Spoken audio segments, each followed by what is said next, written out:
President Obama is meeting Pope Francis for the first time. The White House says the president's meeting with the Pope will focus on their shared commitment to fighting poverty and income equality. But the Pope may also bring up immigration and the contraception mandate in the president's health care law. Tomorrow, the president heads to Saudi Arabia for the last stop of his overseas trip. Rapper Chief Keef was questioned about a shooting at his manager's house in Northfield. Tanya Francisco is at the police station in Northfield with the latest on the investigation. Good morning, Tanya. Good morning, Dolly. Northfield police tell us no arrests have been made stemming from yesterday's shooting. No one is in custody and no one is being questioned here this morning, but we do have exclusive video of 18-year-old Keith Cozart, who is better known as Chief Keef, being questioned inside the Northfield police station last night. At one point, it even looked as though he was being frisked by an officer.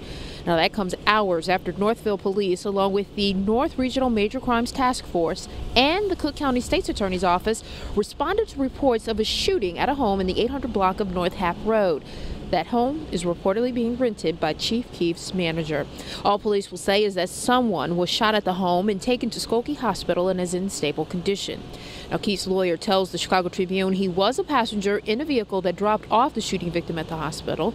She confirms Keef was being questioned last night, but she says she doesn't know the circumstances of the shooting, but she insists Keef was not involved and that he didn't see anything. She told the paper all she knows about the victim is that that person is an acquaintance. Now, Keef has had several recent scrapes with the law, including an arrest earlier this month for driving under the influence, and that comes after a recent stint in rehab. Now, Keef raised some questions earlier this week when he posted a picture of himself on Instagram along with a friend, both holding semi-automatic weapons with the caption, "Another situation already." And here we are. Now, Northfield police will not give us any details about Keith's involvement in yesterday's shooting. All they will say is that they believe it was an isolated incident and that no one in the community is in any danger. Reporting from North Suburban Northfield, Tanya Francisco, WGN News. Thanks, Tanya.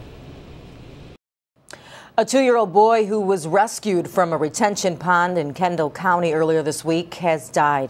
Police were searching for the missing boy Monday afternoon when they found him in the pond near his home in unincorporated Montgomery. An officer was performing CPR when paramedics arrived. The boy was taken to the hospital in critical condition and pronounced dead at Loyola University Medical Center yesterday afternoon. The cause has not yet been determined. A 15-year-old girl from Round Lake has died from her injuries in a small plane crash in Florida. Katie Bronkin was critically injured in the crash Sunday morning just miles from the St. Petersburg Clearwater Airport. Her father, Jeff Bronkin, was flying the plane. He was killed in the crash. Katie's friend was also on board. She was injured and is still hospitalized. Investigators say the plane had a fuel problem as it approached the airport.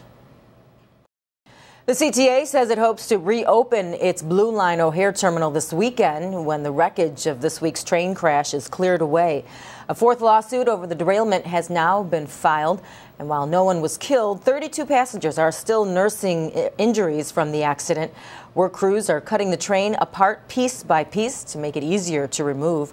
Investigators have already learned the train's operator had a problem staying awake, and the CTA knew it. She did admit that she dozed off prior to entering the station. February, she dozed off and passed a station without stopping. For its part, the CTA prefers to say the motorman closed her eyes for a moment and missed the station.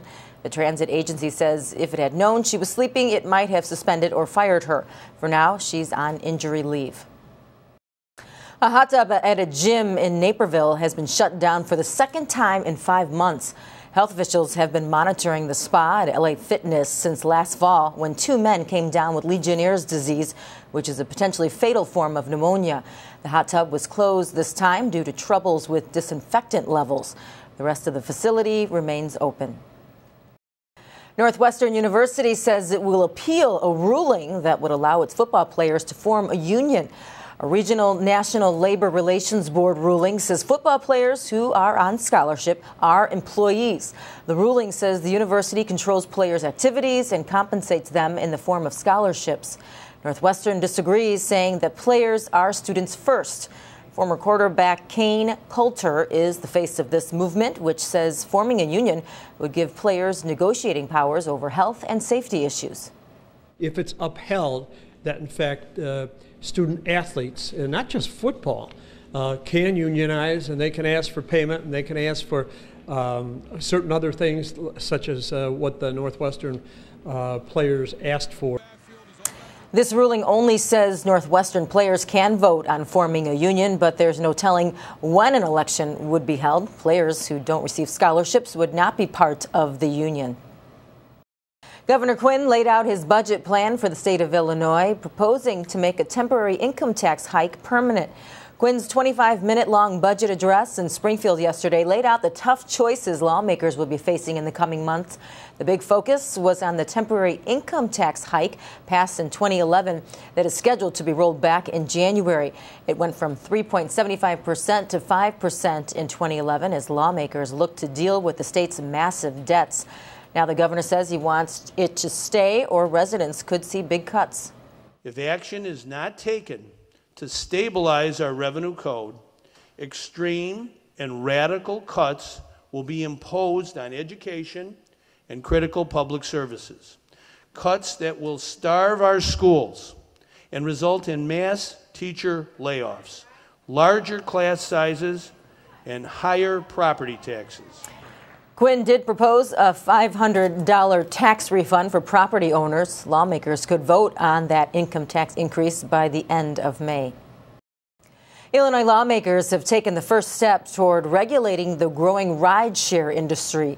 Companies like UberX, Lyft, and Sidecar are not as heavily regulated as traditional taxi companies, but a bill that just cleared a House committee would require a rideshare driver to have a chauffeur's license, and the length of his work shift would be limited. The cars themselves would face periodic inspections, and the rideshare companies would be required to provide vehicles accessible to wheelchair passengers.